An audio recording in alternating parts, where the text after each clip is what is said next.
Hi, good morning. Deb Salonen again.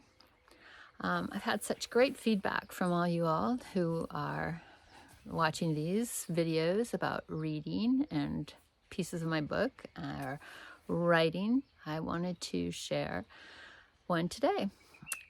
And I also wanted to address a question that comes to me a lot. Where do you get your inspiration?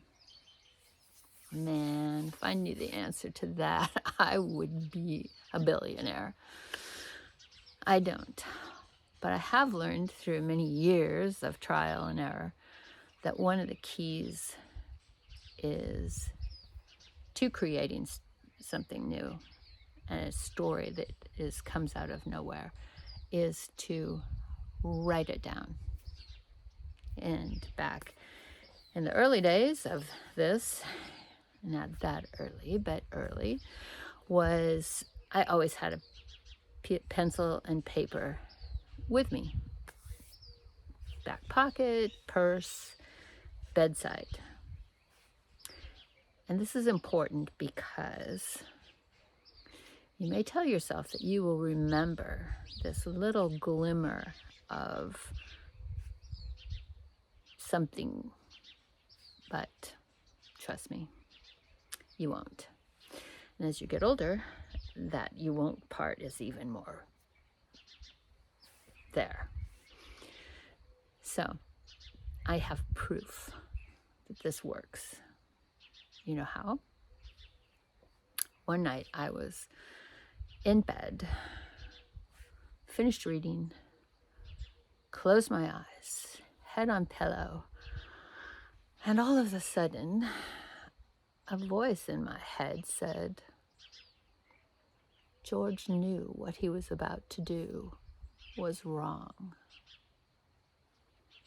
but he had to do it anyway. And of course, my eyes popped open and I'm like, George? George who? I don't know anybody named George.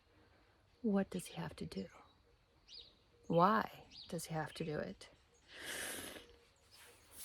Oh, and suddenly there was this glimmer, and it was like opening the rabbit hole for Alice. It was like, I need to find out. I've got to think about this, but I'm tired. I have 2 young children, and my husband is starting to go to sleep here too, and that means the light has to come on, but I'll remember in the morning. But I'd already had that problem before where I thought I'd remember something and I didn't, so turned on the light, reached over where my pad and paper is still to this day sitting there, scribbled it down. But as I started to write this, the questions kept coming. Who is George? And in my mind, all of a sudden, I could see this dog, a very large dog. George is a dog? My gosh, I'm talking to a dog. And my husband rolls over, and I got out of bed and went upstairs and started typing. That was where my office was. I started typing. And the story started coming. And so how do I attribute that to inspiration? Where'd that come from? I don't know. But I think one thing you have to do, you have to be able to, excuse me, I'm going to turn on my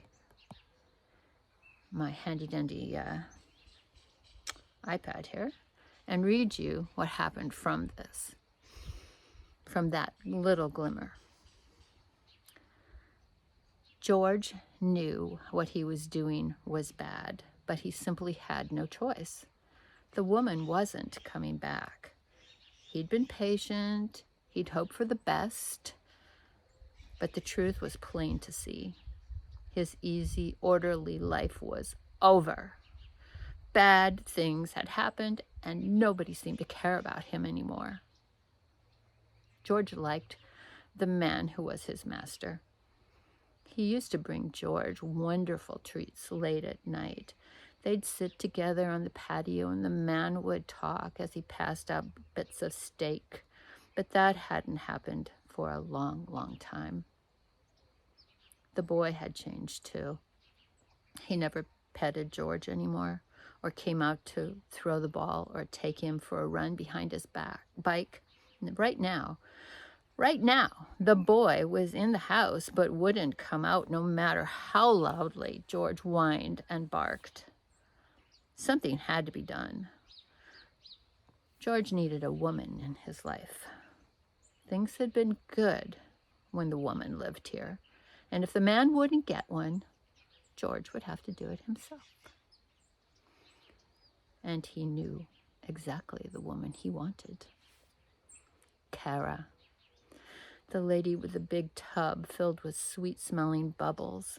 She had kind eyes and gentle hands, and she talked to George as if he were the smartest dog, most wonderful dog in the world.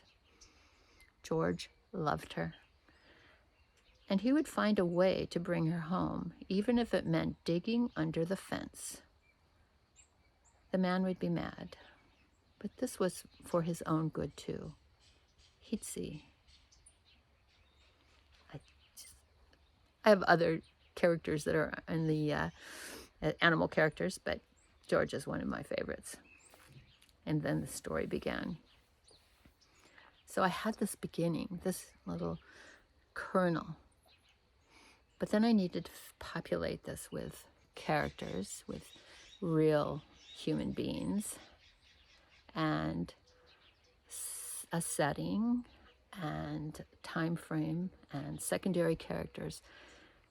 And none of that is right there in front of you when you have this inspiration. But if you have now written down, acknowledged that whatever glimmer of beginning, the ethers, the universe, my muse was chattering in my ear about, it made it so much easier, because it was like, okay, she's listening, let's give her some more. So I met Kara, this wonderful woman with sweet-smelling bubbles. Oh, George, what have you done? Are you trying to get me arrested for dog napping? The 6-year-old Great Dane Harlequin, the 6-year-old Harlequin Great Dane dropped to a crouch, his gaze not meeting hers. Kara Williams' heart just about broke in half. She loved animals, and this big galoot was one of her favorite clients at the Paws Spa, her Pine Harbor, Oregon pet grooming business. He'd been one of her regulars until his owners, Brad and Lynette Ralston, split up. Now Brad, who had custody of George and the couple's teenage son, routinely missed George's standing appointments. Kara poked her head out the door to check the parking lot. Nope, no Brad. But she'd already figured that out after hearing George's loud woof and no sound of a car pulling in. Apparently, George had decided to keep the appointment himself, even if this was the wrong time and the wrong day. I think I'll stop there, 8 minutes, but this was the beginning. I honored the creative process, and I strongly recommend that you write it down.